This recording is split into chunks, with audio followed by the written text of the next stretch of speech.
Para mudar o mundo, um empreendedor precisa de recursos, que podem ser financeiros, mão de obra, conhecimentos ou até recursos físicos como máquinas e instalações. E muitas vezes no início da caminhada, quando a ideia ainda engatinha, os tais recursos costumam ser muito escassos. É aí que entra a figura de um anjo, um investidor anjo, que chega trazendo os recursos que faltam.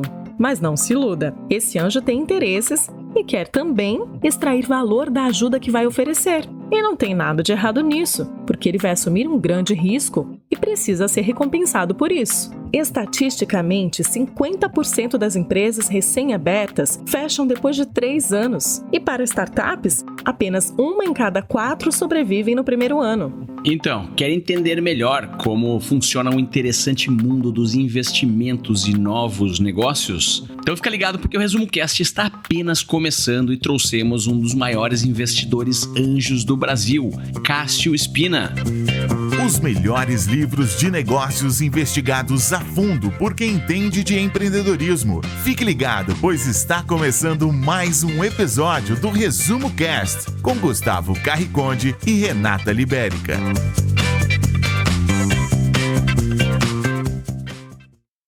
Agora vamos conhecer o autor do livro e o nosso convidado de hoje, que também é fundador da Anjos do Brasil, que é uma entidade sem fins lucrativos e conecta empreendedores com investidores.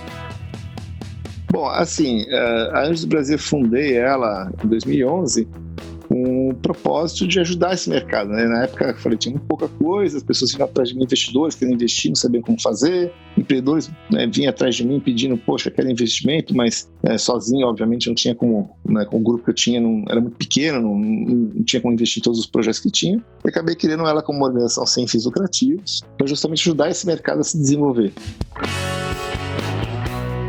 E o livro do Cássio Spina que iremos debater hoje foi escrito tanto para investidores quanto para empreendedores que estão iniciando os seus próprios negócios.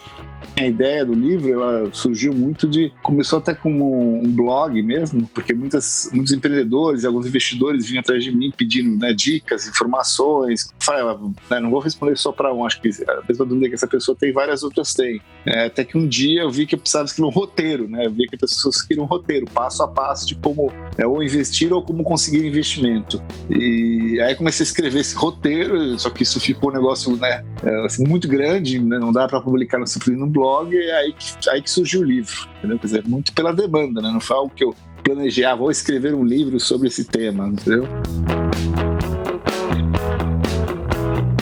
Agora, Cássio, explica pra gente o que é um investidor anjo. A definição que a gente usa de investimento anjo é uma pessoa que, né, tenha já uma carreira de sucesso, enfim, pode ser como executivo, como empreendedor, ou profissional liberal, e tenha, enfim, acumulado algum patrimônio, não precisa ser nenhum multimilionário, e que faz investimento com seus recursos próprios, né, isso é bastante importante, que define investidor anjo, ele investe o seu próprio dinheiro, mas mais do que o dinheiro, ele agrega toda a experiência, conhecimento, às vezes rede de relacionamento, para ajudar esse empreendedor a ter, né, maior chance de sucesso e acelerar o crescimento dele. Isso tudo com base, existe um estudo que a OCDE fez em mais de 30 países, né, avaliando justamente o impacto que o investimento anjo trouxe para esses negócios emergentes, e a conclusão deles é muito enfática em dizer que o investimento anjo faz uma diferença enorme, né, para esses novos empreendimentos. Então, então acho que o mais importante é isso, não é o dinheiro em si, é muito o know-how que esse investidor vai agregar para o empreendedor. Se lembra lá das aulas de história, quando estudamos o Renascimento e o papel dos mecenas? Eles eram pessoas ricas e com muitos recursos que financiavam o trabalho de grandes artistas, como Leonardo da Vinci, Michelangelo. O investidor anjo se assemelha a um mecena, já que ele fornece ao artista, nesse caso o empreendedor, os recursos necessários para realizar a sua obra, que é a construção de um grande negócio. Só para você ter uma ideia, o tamanho do investimento anjo hoje no Brasil gira em torno de 200 a 500 mil reais, chegando em alguns casos até R$1 milhão.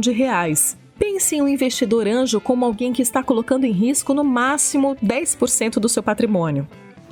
Então, se você conhece alguém que vende tudo que tem, casa, carro, para investir em um negócio de outra pessoa, esse não é um investidor anjo no contexto que estamos tentando descrever. Então, antes de assinar um termo com o seu próximo investidor, pergunte-se: se o negócio falir e o investimento for perdido, isso irá abalar a segurança financeira do anjo? Se respondeu sim, saiba que o relacionamento já está começando errado e talvez você tenha mais chances se continuar a sua busca pelo anjo perfeito. Pense na seguinte forma: quem pode perder R$200 mil e não ter a sua segurança financeira afetada? A resposta é simples: quem tem um patrimônio de R$2 milhões. Ou seja, os 200 mil são apenas 10%. Esses são os verdadeiros anjos. Já ouviu falar numa paquera ou num casamento onde os envolvidos, logo no início, já discutem sobre o divórcio? Pois é, os investimentos e negócios se parecem com isso. A partir do momento que o investidor, né, efetiva o investimento, ele acaba se tornando um sócio, né? Então, assim, eu entendo que o processo todo até você chegar a isso. Eu sempre falo que a analogia é como você conhecer o futuro marido ou esposa. Começa com a fase que eu chamo da paquera, né, que é aquele primeiro contato, né, onde o empreendedor faz o pitch dele para o investidor, e a partir daquele interesse mútuo que existe, né, o investidor se interessa pelo negócio, o empreendedor também se interessa por aquele investidor, né, acredita que possa ser alguém que possa ajudá-lo. Começa uma fase de conhecimento mútuo, né, a analogia que eu faço, quando você começa a namorar, né? A partir da paquera você vai para a fase do namoro, que são as reuniões que você vai estabelecer com esse investidor, portanto ele entender melhor o seu negócio, você conhecer mais também o que ele pode ajudar você no seu negócio, e depois, passando essa fase, tem a fase do noivado, que é quando você acorda os principais termos do investimento: quanto vai ser investido, por quanto de participação, quais vão ser os direitos e deveres de cada parte, né, genericamente, até você chegar à fase do casamento, que é quando você faz os contratos finais e efetiva o investimento, né, e se tornam realmente sócios da empresa. Eu digo, a única diferença de um casamento é que você, quando, né, faz uma sociedade desse tipo, você já prevê aí, né, ter um futuro divórcio que idealmente seja feliz, né, para ambas as partes, que no fundo é o momento da saída desse investidor, né, tem o retorno do capital, e, enfim, que ele aportou. Mas, Cássio, para quem ainda está naquela fase bem inicial do seu empreendimento e achou esse papo todo de investidor anjo muito complicado, termos, contratos, casamento, noivado, além do investidor anjo, quais são as opções para quem está no início da sua jornada? Perfeito. Bom, assim, quando o empreendedor entra naquela fase bem inicial, enfim, que ele detectou uma oportunidade, né, e precisa começar a construir seu protótipo, montar uma prova de conceito, e ele precisa de recursos, né? Normalmente a fonte de recursos são os chamados 3 Fs, que os americanos chamam, que oficialmente é os Founders, Family and Friends, né? Que é os fundadores, famílias e amigos. Tem alguns que trocam e falam que é Family, Friends and Fools, os tolos, né? A brincadeira é porque no final são pessoas que na realidade acabam dando esse dinheiro muito mais pelo relacionamento pessoal, né? O americano chama até de love money, né? Dinheiro, né? pelo amor. Muito menos pela, né, enfim, avaliação do potencial do negócio, muito mais pelo relacionamento pessoal, para ajudar esse empreendedor nessa fase inicial. Então, de tirar, né, como a gente diz, a ideia do papel, né, e transformar em algo minimamente tangível, né? Hoje, além disso, você tem outras fontes de recursos também para esse estágio, né? Algumas aceleradoras também investem em negócios nessa fase, que o empreendedor tem aí só um projeto, elas ajudam a transformar isso num protótipo, enfim, testar e validar isso no mercado. Eventualmente, se aquilo que o empreendedor precisa fazer exige pesquisa, desenvolvimento, né, existe uma parte, vamos dizer assim, mais técnica, existem fontes de recursos também governamentais, como as chamadas FAPES, né, em São Paulo a FAPESP, e cada estado tem sua agência de fomento à pesquisa e inovação, e a FINEP também, a nível nacional, também tem recursos para pesquisa e inovação. Então, enfim, esses são os caminhos típicos que o empreendedor deve buscar em termos de investimento, uma fase anterior ao investidor anjo. Você recomenda pedir empréstimos para bancos nessa fase inicial do negócio? Então, a princípio não, tá? A gente entende que o investimento para você criar um negócio novo é um investimento que vai demorar para você retornar, né? É natural isso. Tem um nível de risco elevado. Então, a gente acha que o financiamento, né, tradicional, empréstimos e tal, não são, né, ferramentas boas para essa fase, porque provavelmente você não vai ter o retorno. Mesmo que esse negócio dê certo, talvez o prazo que vai levar para esse retorno não vai ser o suficiente para pagar aquele empréstimo e você pode colocar numa situação bastante difícil. A gente conhece casos, como diz, toda regra tem sua exceção, conhece casos de empreendedores que acabaram se endividando significativamente, né? Um caso muito famoso, que eu gosto sempre de citar, é o caso do Airbnb, né? Que hoje é um grande sucesso, todo mundo conhece muito, mas lá atrás, no começo, né? Era uma ideia considerada muito maluca, tanto que nenhum investidor quis apostar neles na época, mas eles acreditavam tanto que eles usaram lá, tem um vídeo que eles gravaram mostrando que eles pegaram todos os cartões de crédito que eles tinham disponíveis, gastaram tudo que eles tinham no cartão de crédito, foram rolando essa dívida até o máximo que eles podiam, tanto que uma hora chegou uma situação tão desesperadora para eles que eles já não tinham mais o que fazer, começaram a fazer caixas de sucrilhos para vender, para poder arrecadar dinheiro, para poder conseguir manter o negócio. Enfim, mas é uma exceção, não é comum, a gente não recomenda, porque, como eu falei, demora para você ter retorno. O financiamento bancário ele vai ser útil no momento que você já tem clientes, você já está vendendo, aí talvez eventualmente você precise de capital de giro, né, ou financiamento específico para comprar máquinas e equipamentos, se for o seu caso. E aí tem linhas de financiamento que vão ser adequadas porque você vai ter o retorno no prazo suficiente para poder, né, pagar esse empréstimo, ou essa dívida que você tem contraído. Estamos vivendo em uma época onde o ecossistema de investimentos do país está ficando mais maduro e os anjos exercem um papel fundamental no empreendedorismo. Eles são aquela primeira ponte que ajuda a transformar ideias inovadoras em negócios rentáveis e sustentáveis. Mas os anjos do Brasil ainda enfrentam vários desafios.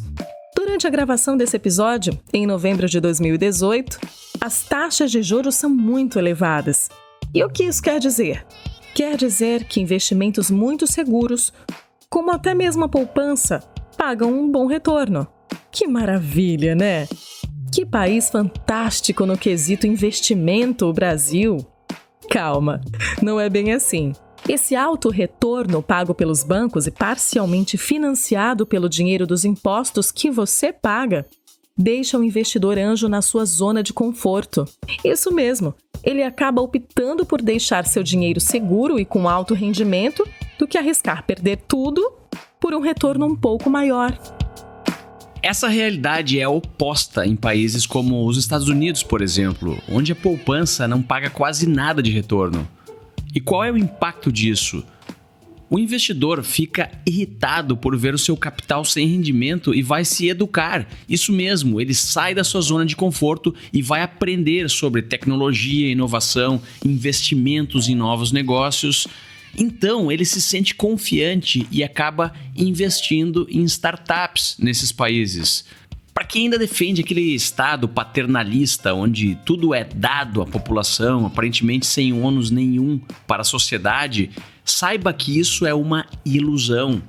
O preço pago é a criação de uma nação de mortos-vivos, de zumbis que se recusam a crescer, não querem se educar, não querem se autodesenvolver, só querem tudo dado de mão beijada. E essa é a receita para criar uma perigosa zona de conforto nacional.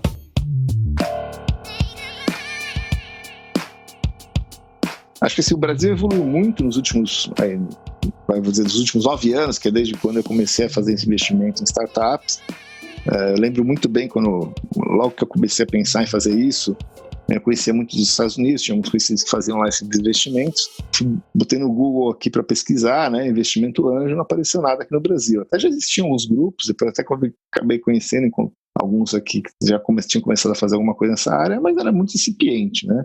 E hoje você já tem uma diversidade enorme, né? Assim, um crescimento, apesar de toda a conjuntura econômica não ser tão favorável, crescendo muito, mas também, claro, ainda é muito aquém do que deveria ser, né? Eu gosto sempre comparando aí, por exemplo, com os Estados Unidos, onde se investe praticamente quase 24 bilhões de dólares por ano só em investimento anjo, né? Sem contar venture capital, outras fontes de financiamento.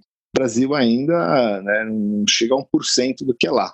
Então, nesse sentido, a gente vê que a gente ainda tem uma distância grande e tem que evoluir muito ainda. Mas está crescendo, acho que isso é importante, está se desenvolvendo, enfim, mais investidores, cada vez você tem mais, e enfim, o mercado está em franca expansão.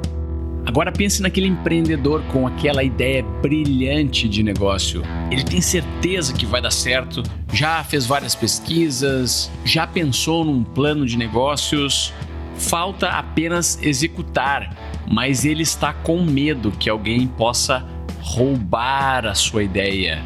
Existe um tipo de contrato chamado NDA ou NDA, do inglês Non-Disclosure Agreement. É um contrato bem simples. Ele serve para supostamente proteger o empreendedor de alguém que queira roubar a sua ideia, pois quem assinar se compromete a não falar para mais ninguém. Qual é a sua opinião sobre esse tipo de contrato, Cássio? Você recomenda um empreendedor pedir para o seu investidor assiná-lo? Não, porque assim, investidor dificilmente vai assinar uma NDA só para ver qual que foi essa ideia, né? A gente precisa, né, reforçar sempre esse ponto. A ideia tem pouco valor. O que vale é você transformar essa ideia em algo concreto. Ideias, tem N casos, aí você pode, que a literatura diz, né? O mais famoso, até vou escrever um artigo sobre o caso da invenção da lâmpada, né? Sempre tu não sabe quem inventou a lâmpada, foi o Thomas Edison, né? Mas na ideia não foi ele que teve, a ideia da lâmpada elétrica já existia até muito antes. Só que ele conseguiu transformar essa ideia em algo que funcionasse, né? E gastou, né, dizem aí que foi mais de 1.000 tentativas. Então, novamente, né, o produto precisa ter clareza que, assim, né, tem que entender que a ideia dele não é o que faz a diferença. O que faz a diferença é quando ele transforma isso em casos concretos. Claro que se eventualmente existir algum segredo tecnológico, né, existem duas opções. Se for uma coisa patenteável, ele deve, obviamente, depositar uma patente para ter a proteção necessária, não só para o investidor, nem em relação ao investidor, em relação ao mercado como um todo. Talvez se alguém já não depositou antes a patente, se alguém já depositou antes a patente, é o contrário, né? Vai por água abaixo aí o que ele está querendo fazer. E se não for algo que não é patenteável, que é um segredo do negócio, um segredo industrial, como a gente diz, né? A famosa fórmula da Coca-Cola, ele não precisa contar qualquer fórmula da Coca-Cola, ele só precisa contar, olha, desenvolver aqui um refrigerante que as pessoas adoram, consomem muito, entendeu? Ok, depois se a conversa evoluir lá na frente, o investidor quiser realmente conhecer, aí lá na frente ele pode sim aí negociar um acordo de confidencialidade, tá? Mas nunca chegar de cara e pedir um NDA, né? Um acordo de confidencialidade, porque o investidor fala, obrigado, não tem interesse, entendeu? Nós investidores vimos aí, né, centenas, algumas vezes milhares de projetos, imagina se a gente fosse assinar um projeto para cada um deles, né? É inviável na prática, entendeu? Deixa eu te falar agora sobre o novo projeto do Resumo Cast. Se você tem uma startup ou uma ideia de negócios, quer fazer o seu pitch para milhares de pessoas, você poderá fazer isso no novo canal que estamos criando e que chama-se Pitchcast.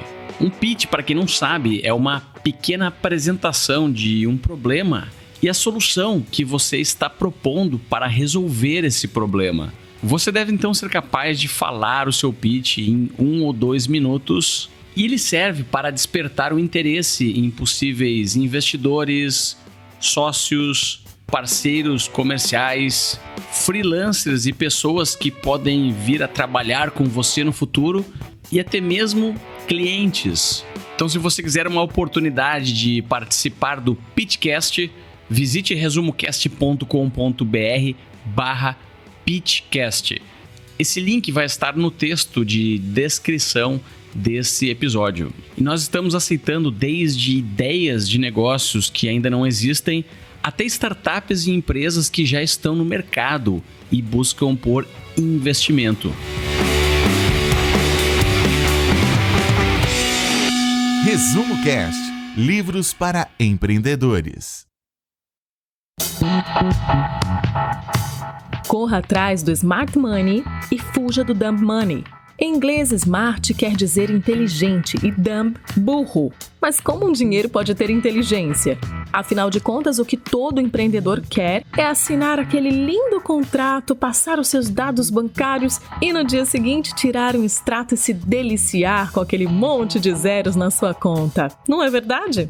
Totalmente errado. Esse é o dumb money, que geralmente vem acompanhado de muita dor de cabeça. Vamos falar aqui das startups e negócios inovadores, onde as coisas acontecem em um ritmo mais rápido e desafiador do que negócios tradicionais. Quando se está resolvendo um problema novo, como um aplicativo que chama táxi, conecta GPS e cobra direto do cartão de crédito, não se tem dados históricos de performance, porque o mercado nunca existiu.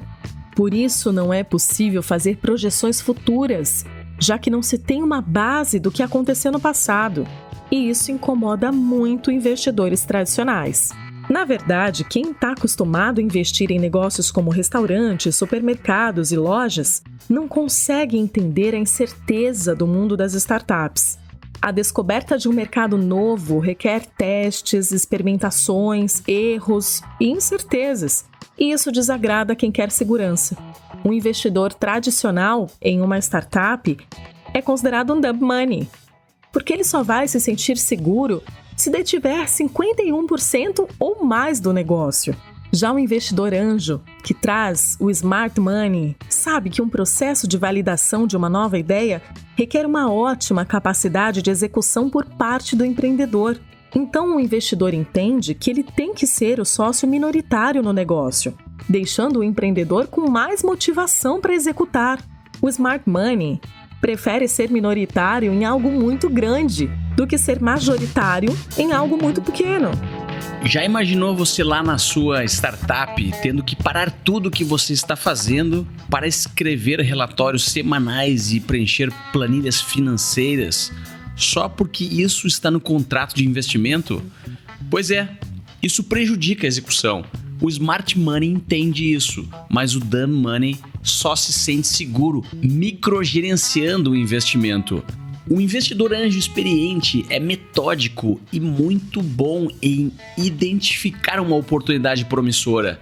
No entanto, depois que o investimento é feito, ele dá espaço para o empreendedor realizar a sua obra. Como a Renata falou, Smart Money não significa que a nota que você recebeu como investimento é mais inteligente. O Smart Money está muito relacionado com o comportamento de quem vai lhe dar o investimento. Imagine uma situação onde o Bill Gates investe na sua pequena startup. Tudo bem, isso é um exagero, mas acompanhe meu raciocínio. Pensa no impacto que isso causaria nos seus parceiros, nos seus clientes e talvez até em futuros investidores, se você tivesse um investimento de uma celebridade como essa. Tudo bem, talvez você não consiga um investimento do Bill Gates, mas também você não está limitado a investidores que só lhe trarão zeros na conta, muita dor de cabeça, nenhuma ajuda na execução e nenhum impacto em novos parceiros e clientes. Não, perfeito.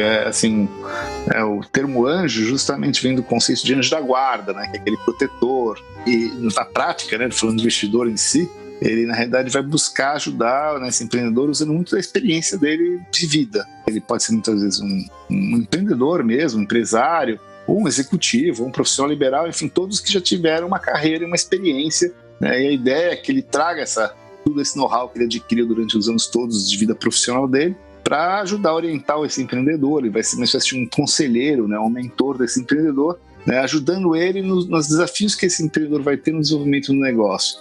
Pode ser desde dúvidas básicas, às vezes, né, se o empreendedor, por exemplo, não tem um know-how muito grande como fazer um planejamento orçamentário financeiro, né, muitas vezes pode ser um investidor que tem esse know-how. Eu digo sempre até que é importante o empreendedor buscar investidores que sejam complementares às competências dele, né? Não simplesmente achar, vou achar um investidor que conhece muito o negócio. Ok, pode ser bom, mas também conseguir investidores que às vezes têm outros conhecimentos podem complementar aquilo que o empreendedor não tem, né, tanto expertise. E, além disso, claro, vem muito também às vezes rede de contatos, de relacionamento. O próprio fato, né, de um cara ter investido na empresa já ajuda esse empreendedor quando ele vai se apresentar perante a clientes, parceiros. Normalmente é muito comum Ele se apresentar e a pessoa pergunta, mas quanto tempo tem sua empresa? Né? Às vezes a empresa tem 6 meses, tem 1 ano só. Isso sempre mostra uma certa fragilidade, mas a hora que ele agrega, não, mas eu já tenho investidores que investiram na empresa, isso de certa forma é um respaldo, é uma validação no negócio dele. Então eu digo, só isso simplesmente já é valor agregado. Claro que o objetivo é que o investidor agregue muito mais que isso. Mas, enfim, acho que tudo isso faz um conjunto que potencializa esse negócio. O empreendedor dá mais, enfim, como eu falei, chance de ter mais sucesso. Não é garantia, né? Não existe garantia nenhuma. O risco é para ambos, é para o empreendedor e para o investidor. Mas, enfim, a gente vê que as estatísticas mostram, sim, que negócios dão mais certo com todo esse know-how junto com o empreendedor.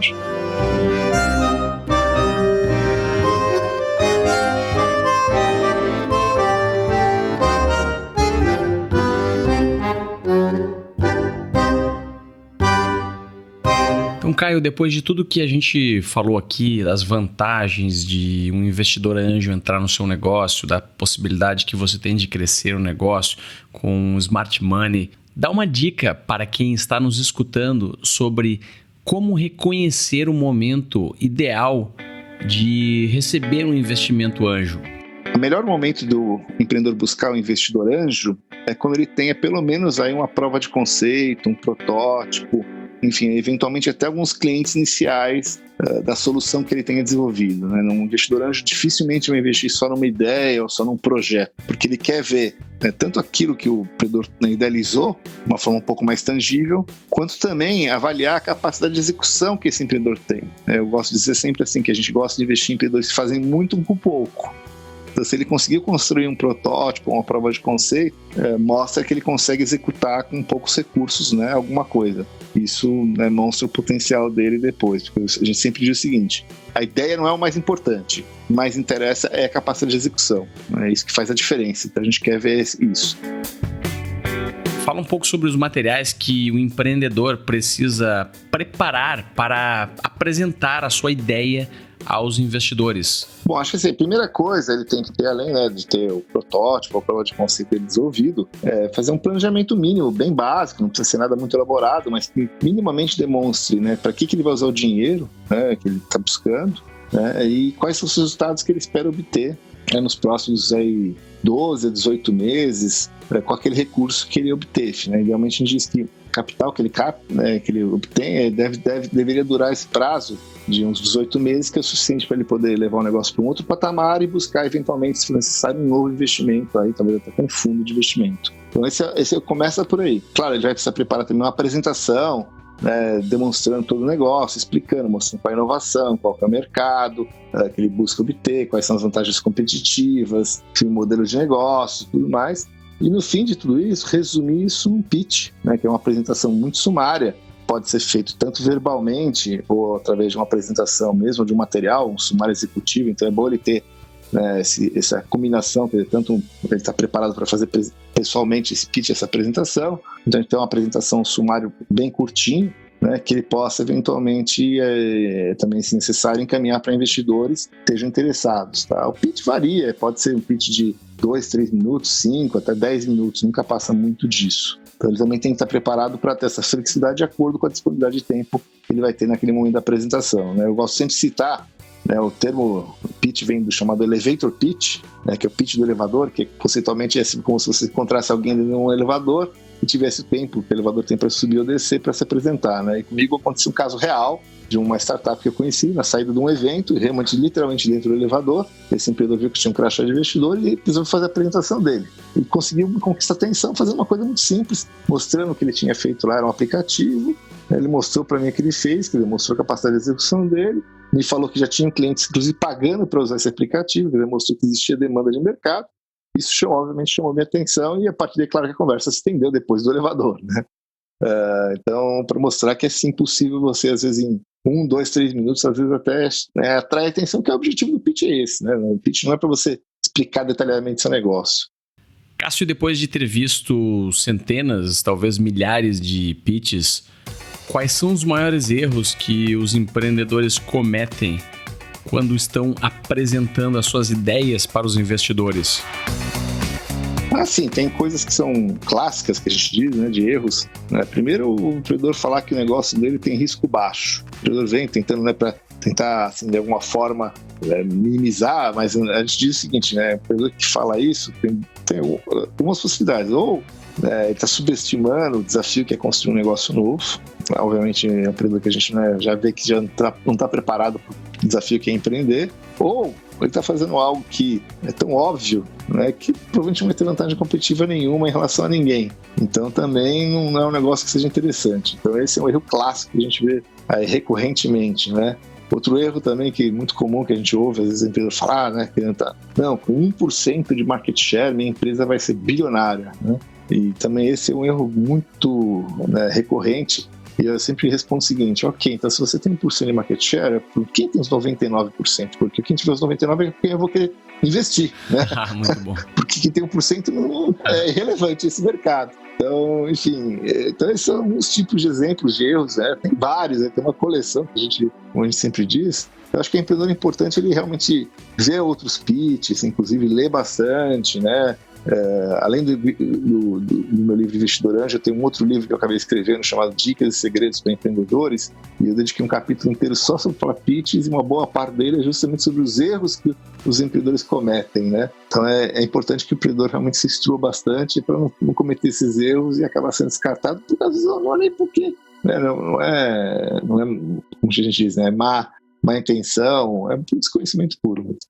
Cássio, qual é o normal de participação que o empreendedor deve entregar do seu negócio para um investidor anjo? Assim, o normal de participação que o investidor, normalmente uma rodada inicial, investidor anjo, né? É que a gente está entre 15% a 20% no conjunto, né? Porque muitas vezes o investimento é feito por um grupo de investidores anjo, né? Podem ser 5, 7, às vezes até mais, 10, 15 investidores anjo. Então, a soma total deve normalmente girar nessa faixa de 15 a 20, tá?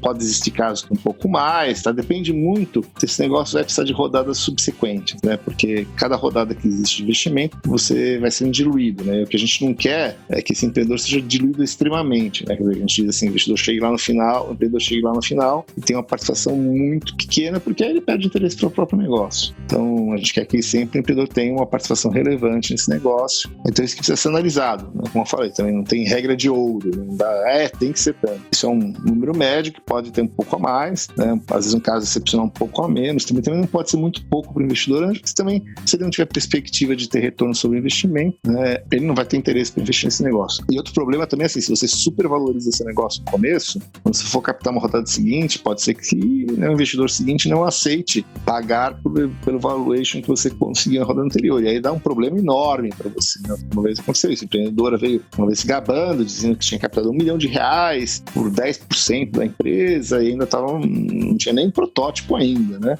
Avaliando a empresa dela em R$10 milhões, né? Vai fazer ideia. Olha, parabéns para você, só que se prepare e use esse dinheiro muito bem, porque você não vai captar mais nenhuma rodada seguinte, tá? Ou pelo menos vai ter que crescer muito antes de captar, porque dificilmente um investidor agora eu faço o protótipo, vou buscar outro investidor, dificilmente alguém vai querer investir, um investidor experiente vai querer investir num valuation desse, entendeu? Logo de cara assim, entendeu? Então, enfim, é um cuidado que o empreendedor também tem que tomar, não adianta ele supervalorizar o negócio achando que está fazendo um excelente negócio, mesmo que algum investidor aceite investir nessas condições, que depois ele se prejudica lá na frente, tá? Em relação a como calcular o valor do investimento, é bastante importante, né? O empreendedor não pode chegar e falar, eu quero R$1 milhão, né? Mas por que R$1 milhão? Né? Você vai ter que demonstrar, falar, não, porque eu vou precisar desse recurso para contratar esses funcionários, né? Isso vai demorar tanto tempo para eu conseguir gerar receitas maiores, que vão poder gerar isso aqui de retorno. Então ele tem que fazer um cálculo mesmo, uma projeção. A gente sabe que nunca vai ser exatamente aquilo que ele projetou, mas minimamente tem um dimensionamento de todas as despesas, gastos que ele vai ter e quanto de receita ele acha que consegue obter, né? E novamente, tentar fazer esse recurso, esse investimento que ele está captando, durar aí pelo menos idealmente 18 meses, né? Para que ele não tenha que ficar captando o tempo todo. Também isso é uma coisa que dá muito trabalho, consome um tempo, tira o foco do negócio. A gente não quer também investir nele. Não, então eu preciso de R$1 milhão, mas vamos lá, eu pego 200 mil e depois pego o resto. Não funciona assim. Por quê? Eu te dou 200 mil agora, daqui a 2 meses você vai precisar de mais dinheiro, você vai sair correndo atrás de investidor, não vai olhar para o seu negócio. Também não funciona, entendeu? Fala um pouco sobre os contratos e as questões jurídicas dos investimentos tipo anjo. Então, assim, como é que normalmente se faz um investimento do ponto de vista jurídico, né? É feito um contrato entre as partes. Normalmente, com um investimento inicial, uma fase ainda que a empresa ainda está muito no começo, o investidor normalmente não entra no quadro societário diretamente da empresa, tanto para não expor o risco, quanto também para não desenquadrar essa empresa do regime que normalmente dela é o simples, né? Um regime tributário mais favorecido. Então, existem duas modalidades de contratos que normalmente são feitos, as mais comuns, né? O mais tradicional tem sido o contrato de que a gente chama de mútuo conversível. Mútuo, na realidade, é um contrato de como se fosse, entre aspas, um empréstimo. Tem muito empreendedor que fala, não, mas é investimento ou empréstimo? Fala, não, deixa claro. O contrato de investimento anjo, no modelo mútuo conversível, é um investimento. Por quê? Apesar de contratualmente estar como um empréstimo, não tem aval, não tem fiança, né? Se algum investidor de pedir aval ou fiança já desconsidera.